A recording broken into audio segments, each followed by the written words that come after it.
जी, तो हम आ गए हैं होमवर्क क्लास में। और मैंने तुम्हें होमवर्क में सिर्फ 1 2 3 4 5 क्वेश्चन दिए थे और मैं तुम्हें हर एक क्वेश्चन की हिंट भी दी थी। तो आई एम श्योर तुम लोगों ने अपना होमवर्क कर लिया है। अब रीचेक कर लो, ठीक है। अगर नहीं करा तो बहुत गलत बात है, बट अगर कर लिया है तो बहुत बढ़िया। और अब रीचेक कर लो तुम्हारा आंसर सही आ रहा है कि नहीं सही आ रहा है, ठीक है। क्वेश्चन नंबर 6 में था, क्वेश्चन था, अच्छा हमारे पास इसमें एक था एक्चुअल शिप था और मॉडल ऑफ शिप था। अगर मैंने तुम्हें हिंट में इसको ऊपर नीचे लिखा था, मेरे को याद नहीं है to be honest with you, तो कोई फर्क नहीं पड़ता। तुम देखो तुम्हारे पास आंसर अभी भी सेम ही आएगा, ठीक है। तो इसे मैंने माना x, इसको मैंने माना y। तो क्वेश्चन क्या आता है, in a model of ship the mast is 9 centimeter high. Model of ship में 9 सेंटीमीटर हाई उसका मास्ट है। तो उस एक्चुअल शिप जो है वो 12 मीटर हाई है, ठीक है। तो if the length of the ship is 28 metre, कहते हैं अगर एक्चुअल शिप की लेंथ 28 मीटर है तो बताओ कि मॉडल की लेंथ कितनी होगी, है ना। हाँ, तो निकाल देते हैं। हमें इसमें y2 निकालना है। आ जाओ अब, एज सॉल्यूशन, एज द, क्या हमें क्या बढ़ रहा है, एक्चुअल शिप की लेंथ बढ़ रही है ना, as the length of actual ship increases therefore, या the length of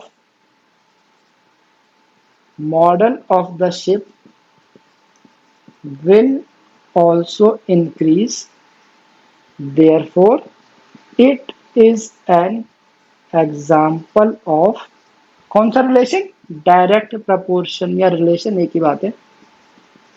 therefore x1 by y1 is equal to x2 by y2। देखो हम ये इसलिए लिखते हैं ताकि मैं ये रेशियो यूज कर सकूं, बिकॉज ये रेशियो मैं सिर्फ डायरेक्ट प्रपोर्शन में ही यूज कर सकता हूँ।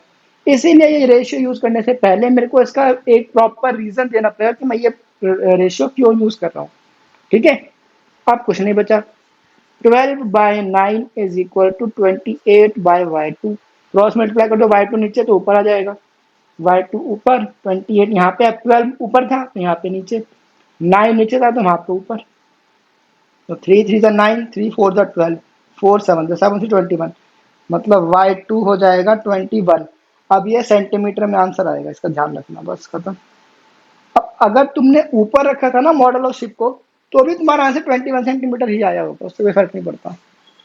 अब हम करते हैं क्वेश्चन नंबर 7 जल्दी से, ठीक है।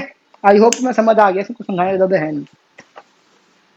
Suppose 2 kg of sugar contains, अच्छा हमारे पास में दो चीजें हैं, क्या, अमाउंट ऑफ शुगर और नंबर ऑफ क्रिस्टल्स, ठीक है।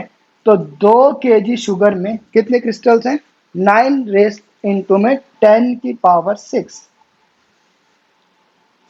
ठीक है। और फिर अच्छा हाउ मैं 5 किलो और 1.2 किलो, तो 5 kg 1.2 kg, तो मैं इसमें ये वैल्यू निकालनी है मैं, ठीक है जी। बेकार क्वेश्चन, अब कॉमन सेंस यूज करो। जैसे ही शुगर की अमाउंट बढ़ेगी तो क्या नंबर ऑफ क्रिस्टल से बढ़ेंगे, ऑब्वियसली बढ़ेंगे। आ जाओ, hair as the amount of sugar increases, the number of sugar crystals will also increase. Simple. Therefore, it is an example of direct proportion. अगर तुम्हें समझ नहीं आ रहा मैं क्या लिख रहा हूं, इसलिए मैं बोल भी रहा हूं कि मैं क्या लिख रहा हूं, ठीक है। Therefore x1 by y1 is equal to x2 by y2। अब फर्स्ट केस में x1 y2 हमने लिया 2/9, इसको तुम वही छोड़ो जो है, कोई जरूरत नहीं करने की, ये वाली वैल्यू को इग्नोर करो, 5/डैश, ठीक है। अब इसको ऊपर बाकी दो कर दो, तो dash is equal to 5 into में 9/2, ठीक है। 9 5 जा 45, या इसको काम करते हैं, 2.5 पे काट दिया मैंने, तो इसका आंसर क्या हो जाएगा, 9 5 जा 45, 5 4 ऊपर, 9 2 जा 18, 18 और 4 22, 22.5। अब जो पावर थी वो यहाँ पे लगा देना सिंपल, यहाँ पे इसका आंसर हो जाएगा 22.5 into 10 raise to the power कितनी 6। सिंपल। बट मैं तुम्हें एक बात बताता हूँ, मैं तुम्हें ना काफी चैप्टर पहले बताया होगा कि रिप्रेजेंटेशन मैटर करती है। तो जब भी हम इस तरीके से लिखते हैं ना, तो हम हमेशा 10 से छोटे नंबर की बात करते हैं हमेशा। तो अब देखो, जब तुम डेसिमल प्लेस को यहाँ पे शिफ्ट करोगे तो तुम्हें क्या करना पड़ेगा, तुम्हें यहाँ पे एक पावर बढ़ानी पड़ेगी। तो इसका एक्चुअली में आंसर बनना चाहिए 2.25 into 10 raise to the power 7। But अगर तुम्हारा आंसर तुमने यहाँ पे छोड़ दिया, तुम्हारा नंबर कोई गलत नहीं कर सकता। ठीक है, अब हम इसका सेकंड पार्ट भी कर लेते हैं। सेकंड पार्ट में क्या था, 1.2 के जी शुगर थी, तो 2/9 is equal to 1.2 by dash. ठीक है, तो अब ये सेम कंसेप्ट रहेगा, ये यहाँ पे आ गया 1.2 इंटू 9/2, तो 0.6 पे कटेगा ये। तो 6 9 जा 54, दैट मीन्स 5.4। तो ये हो जाएगा कितना 5.4 into 10 raise to the power 6। ठीक है, तुम्हारा एक आंसर आया, ये मैं दोनों पे सर्कल बना देता हूँ डब्बा, और एक ये। ठीक है जी, क्लियर। अब हमें करना है क्वेश्चन नंबर 8, सिंपल का क्वेश्चन। आई होप तुम्हें कोई प्रॉब्लम नहीं होगी। अब जल्दी से तुमने अगर नोट कर रखा, होमवर्क कर रखा था तो बहुत अच्छी बात है। आई एम श्योर तुम्हारा आंसर भी सही होगा। अगर कोई कैलकुलेशन मिस्टेक मेरे से हो गई तो बेटा आई एम सॉरी। ठीक है, अब जिसको तुम्हें नोट करना है तो नहीं करना है तो कोई बात नहीं, अब मैं इसको इरेज करता हूँ, फिर हम बढ़ते हैं क्वेश्चन नंबर 8 से। ठीक है, एक सेकंड दो बस मुझे। हाँ जी, तो हम आए क्वेश्चन नंबर 8 पे। क्वेश्चन नंबर 8 था हमारे पास, एक रोड मैप था, इसमें स्केल था रिप्रेजेंटिंग 1 सेंटीमीटर, रिप्रेजेंटिंग 18 किलोमीटर। तुम्हारे पास दो चीजें थी, क्या, एक मेरे पास था स्केल, यहाँ मेरे पास था क्या, एक्चुअल डिस्टेंस या जो भी था। ठीक है, देख लेना। तो 1 सेंटीमीटर डिनोट करता है कितना, 18 किलोमीटर्स। सही कहा मैंने। और क्वेश्चन कह रहा था कि she drives on a road of 72 kilometer, तो उसने 18 किलोमीटर से 72 किलोमीटर का डिस्टेंस ट्रेवल करा है। तो बताओ कि उसका स्केल पे जो है उस पर कितना इफेक्ट पड़ेगा। बता देते हैं। अब सिंपल चीज है, जब 18 किलोमीटर पे 1 सेंटीमीटर डिस्टेंस बढ़ता है, तो जब 18 से ज्यादा बढ़ाएंगे तो डिस्टेंस 1 सेंटीमीटर से ज्यादा ही बढ़ेगा, कम तो नहीं बढ़ेगा। सॉल्यूशन देखो इसका, here as the number of kilometres increase, number of actual kilometres हम बोल सकते हैं, इंक्रीज द नंबर ऑफ, या द अमाउंट ऑफ डिस्टेंस ज्यादा बेटर है, द अमाउंट, या अमाउंट अच्छा नहीं है, the distance in the scale will also increase. Therefore, it is an example of direct proportion. Therefore, x1 by y1 is equal to x2 by y2. तो 1/18 is equal to dash by 72। तुम चाहो तो x2 ले सकते हो, मैं तुम्हें समझाने के लेता हूँ, पहले बता चुका हूँ। ठीक है, तो 72 नीचे, यहाँ पे आ जाएगी ऊपर, तो 72/18 इज इक्वल टू डैश। ये मेरे ख्याल से 4 पे कटना चाहिए, 4 8 32, हाँ 4 पे कटेगा। दैट मीन्स इसका आंसर है 4 सेंटीमीटर इज इक्वल टू, ये बन जाएंगे, या तुम इसको लो x2 लिख दिया मैंने बस। ठीक है जी, आई होप ये क्वेश्चन तुमसे हो गया था, बड़ा बेकार सा क्वेश्चन था ये भी। तो हम करते हैं क्वेश्चन नंबर 9। क्वेश्चन 9 कहता है, अब 5 मीटर, अच्छा हमारे पास कुछ वर्टिकल पोल की लेंथ थी और नीचे उसकी शेडो बन रही थी, है ना। तो यहाँ पे मेरे पास है वर्टिकल पोल और यहाँ पे मेरे पास है शेडो ऑफ पोल। ठीक है जी, तो अगर पोल की लेंथ है 5.60, तो उसकी शेडो की लेंथ थी 3.20। क्वेश्चन हमसे पूछ रहा था कि उसी टाइम पे अगर शेडो बनती है अनदर पोल जो कि है 10.50 हाई, अगर ये 10.50 तो हमें इसकी वैल्यू बतानी है, और the height of pole which cast a shadow of 5 metre long. ठीक है जी, बेकार क्वेश्चन।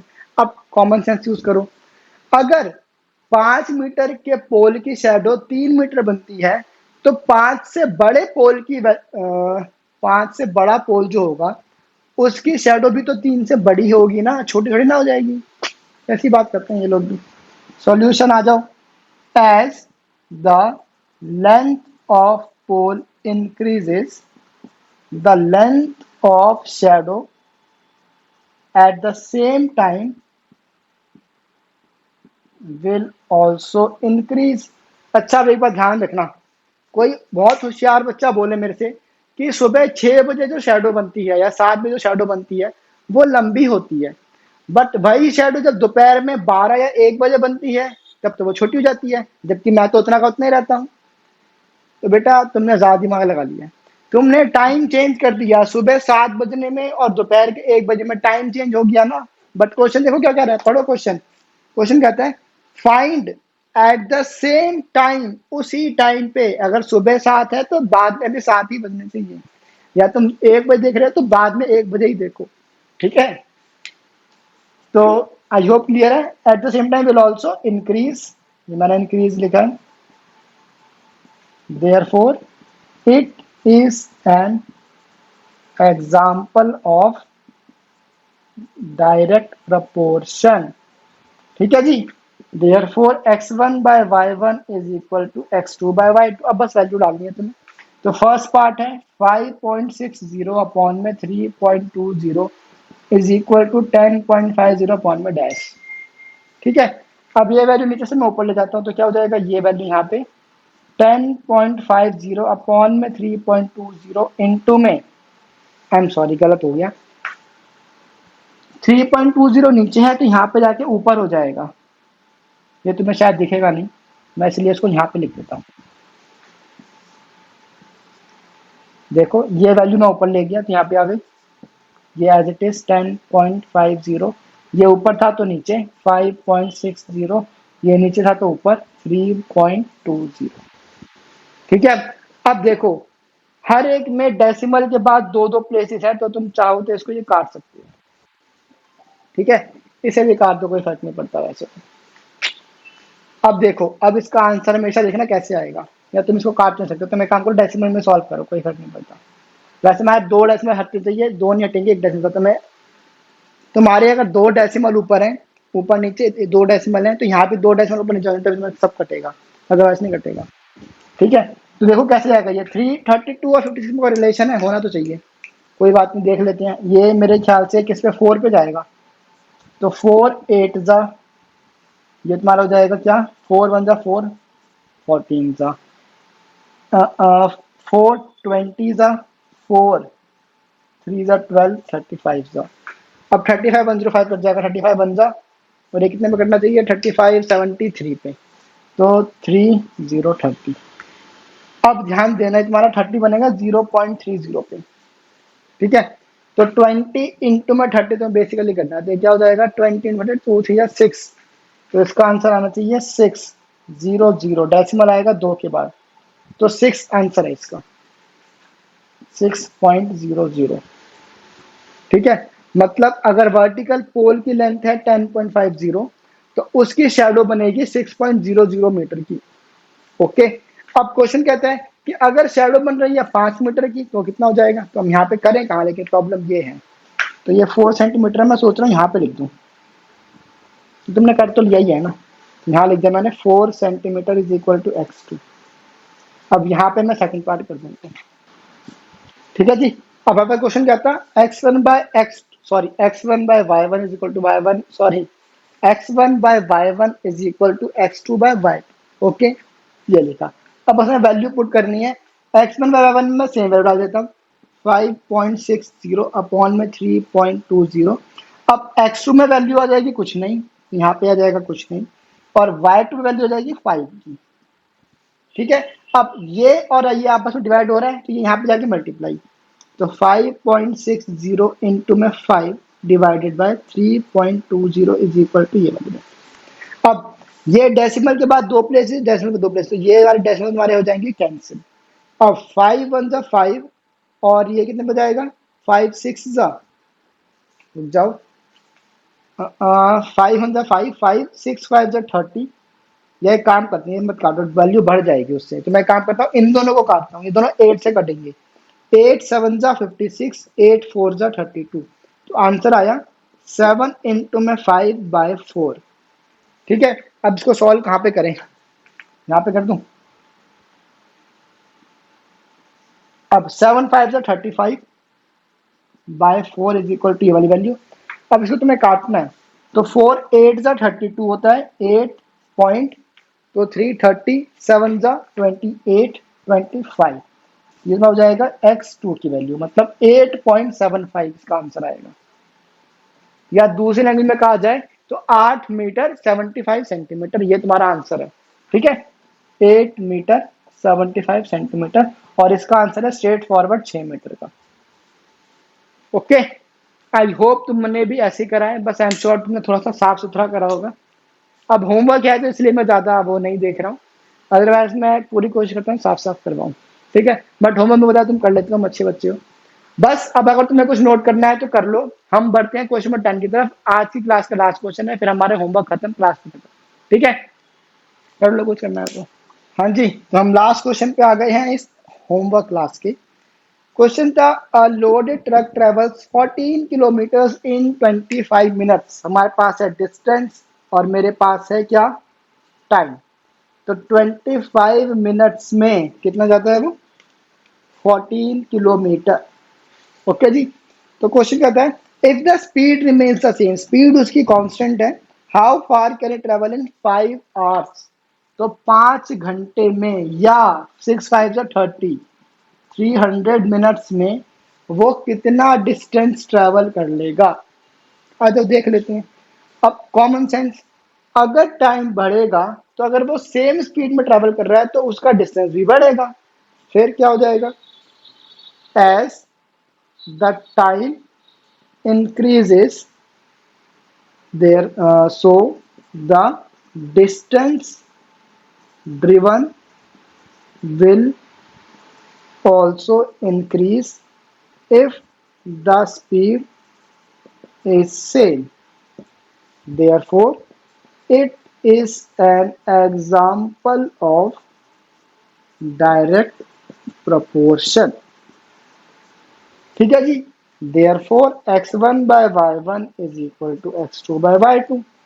therefore x1 की वैल्यू 40, y1 की वैल्यू 25, ये तो हमें पता नहीं, ये वैल्यू है 300।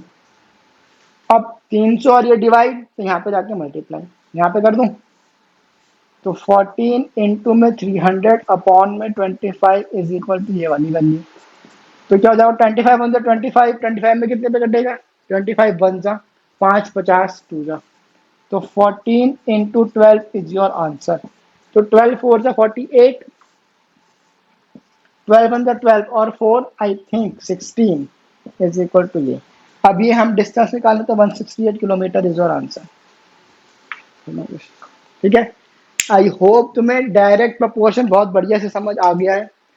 अब हम मिलेंगे नेक्स्ट क्लास में इनवर्स प्रोपोर्शन के साथ। होमवर्क तुम्हारा खत्म होता है और मैं उम्मीद करता हूँ कि तुम होमवर्क बेटा साथ साथ करते रहते हो। अटेम्प्ट करना जरूरी है। अगर तुम्हारे कुछ मिस्टेक्स हो गई, तुम्हारे कोई आंसर्स मैच नहीं हुए, तो कोई टेंशन वाली बात नहीं है।